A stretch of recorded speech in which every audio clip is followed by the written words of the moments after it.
Good morning. 189,266 kilometricos on the odometer of what? Let's find out. Well, it's V6, but a V6 what? It's a Kia. 2006. Life support is engaged because I'm going to be welding, and this is not going to be a fun job.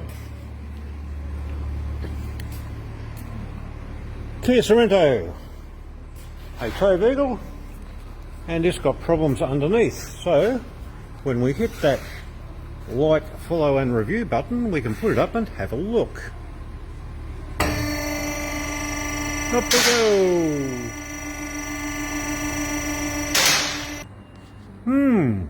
Big looking tar pipe there, isn't it? What a pity it's all rusted out. But that's not what it's here for, but I will be telling the customer.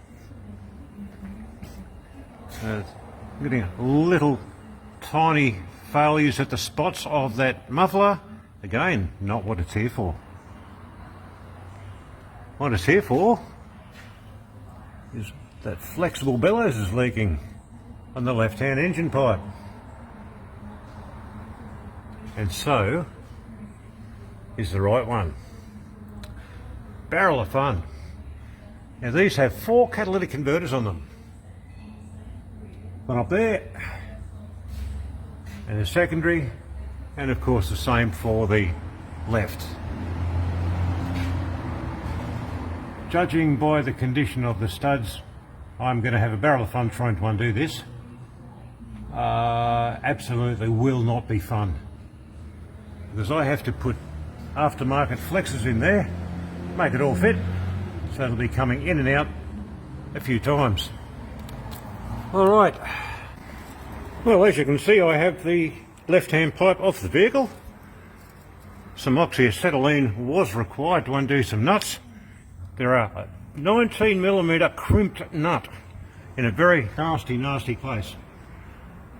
But that's the left-hand catalytic converter up the top, the primary one, and that's absolutely fine.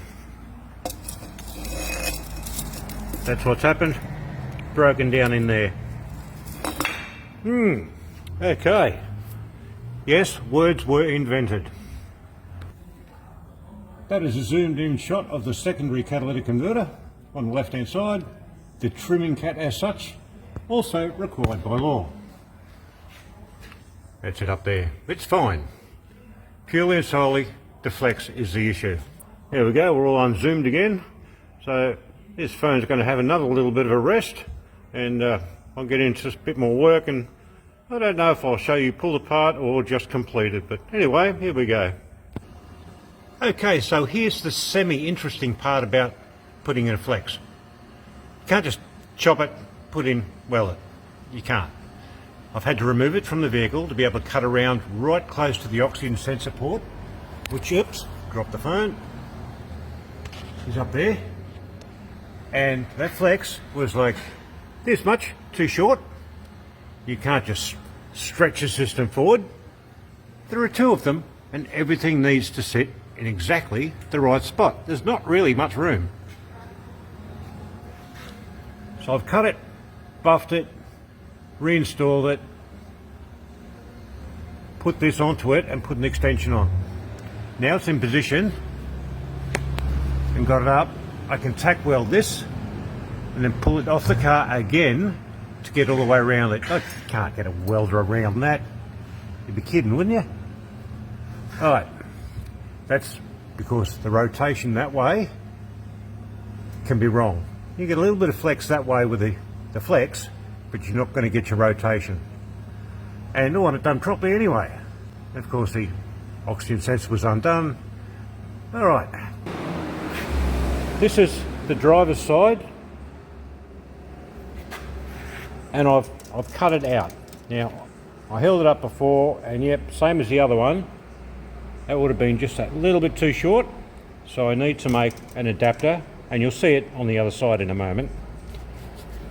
I've got to give myself enough room, so I had enough room to trim it back a bit more and this can, oh, that can develop gravity. What are you doing down there, you silly pipe? So what I'm going to do now is, after I have of course cleaned it and buffed it, weld the new one of those on and sit it up in place after I've added an extension to here.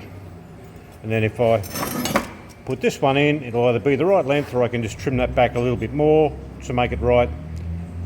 Tack weld it together, pull it out of the car.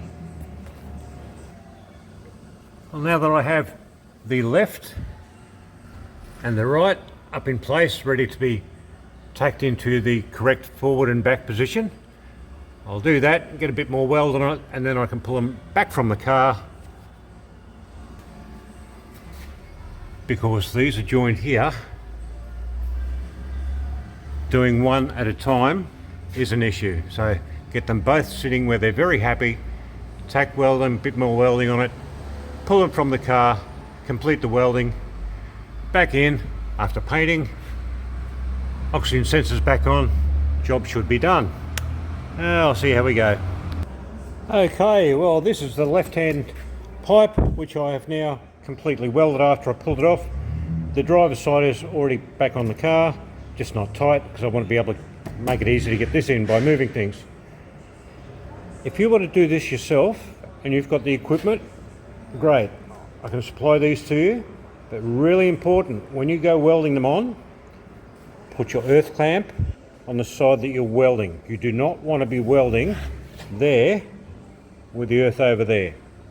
Electricity takes the path of least resistance, and when it's really thin material like the inside of these are, they get hot. When they get hot, they get weak, and your new product will either fail immediately or in a much shorter time than it should. So just make it nice and easy. Earth clamp nice and close to where you're welding on the same side of the flex. Like I could have the earth clamp there and say, right, I'm going to weld there, that's close. No, same side. All right, I'll get this back up and show you the finished product.